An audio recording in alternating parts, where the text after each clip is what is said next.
प्रिय दोस्तों, आज अपन तालीकोटा का युद्ध पढ़ेंगे। तालीकोटा के युद्ध का दूसरा नाम होता है राचस-तांगणी का युद्ध। राचस-तांगणी के युद्ध का एक नाम और होता है बन्नी हड्डी का युद्ध। आपसे प्रश्न पूछा जाएगा तालीकोटा का युद्ध कब हुआ, तो आप बोलेंगे 1565 में हुआ। तालीकोटा युद्ध किनके बीच हुआ? विजयनगर साम्राज्य और बहमनी साम्राज्य के बीच हुआ। आपसे प्रश्न पूछा जाएगा बहमनी साम्राज्य का गठन कब हुआ, तो 1347 में हुआ।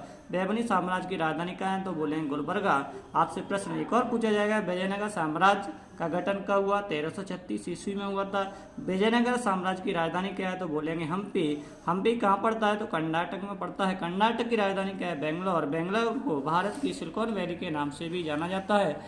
हम्पी है जो तुंगभद्रा नदी के किनारे है। तुंगभद्रा जो है कृष्णा नदी की सहायक नदी है। कृष्णा नदी की कुल लंबाई आपसे पूछे तो 1400 किलोमीटर है। कृष्णा नदी की उत्पत्ति महाबलेश्वर पर्वत से मानी जाती है जो महाराष्ट्र में पड़ता है। महाराष्ट्र की राजधानी मुंबई है। मुंबई को गेटवे ऑफ इंडिया के नाम से भी जाना जाता है। मुंबई को भारत का जनसंख्या की दृष्टि से सबसे बड़ा महानगर माना जाता है।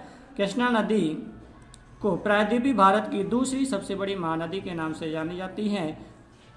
कृष्णा नदी को भारत की तीसरी सबसे बड़ी नदी के नाम से जानी जाती है। कृष्णा नदी पे एक नारायण सागर बांध बना है। कृष्णा नदी पे एक बांध और बना जिसका नाम अलमाटी बांध बना है। अलमाटी बांध का दूसरा नाम है लाल बहादुर शास्त्री बांध। लाल बहादुर शास्त्री के समाधि स्थल का नाम पूछे विजयघाट।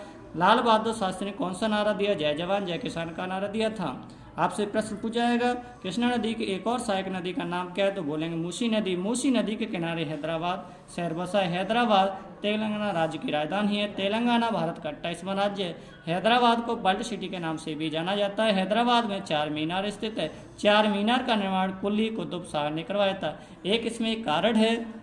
तालीकोटा का युद्ध का कारण पूछे तो क्या है? तुंगभद्रा नदी के दोआब को लेकर माना जाता है। दोआब होता क्या है? दो नदियों के बीच का उपजाऊ क्षेत्र को दोआब कहते हैं, जिसे आप चित्र के माध्यम से सीखेंगे। ये तुंगभद्रा नदी है, ये कृष्णा नदी है, इनके बीच के जो उपजाऊ क्षेत्र इसको कहते हैं दोआब।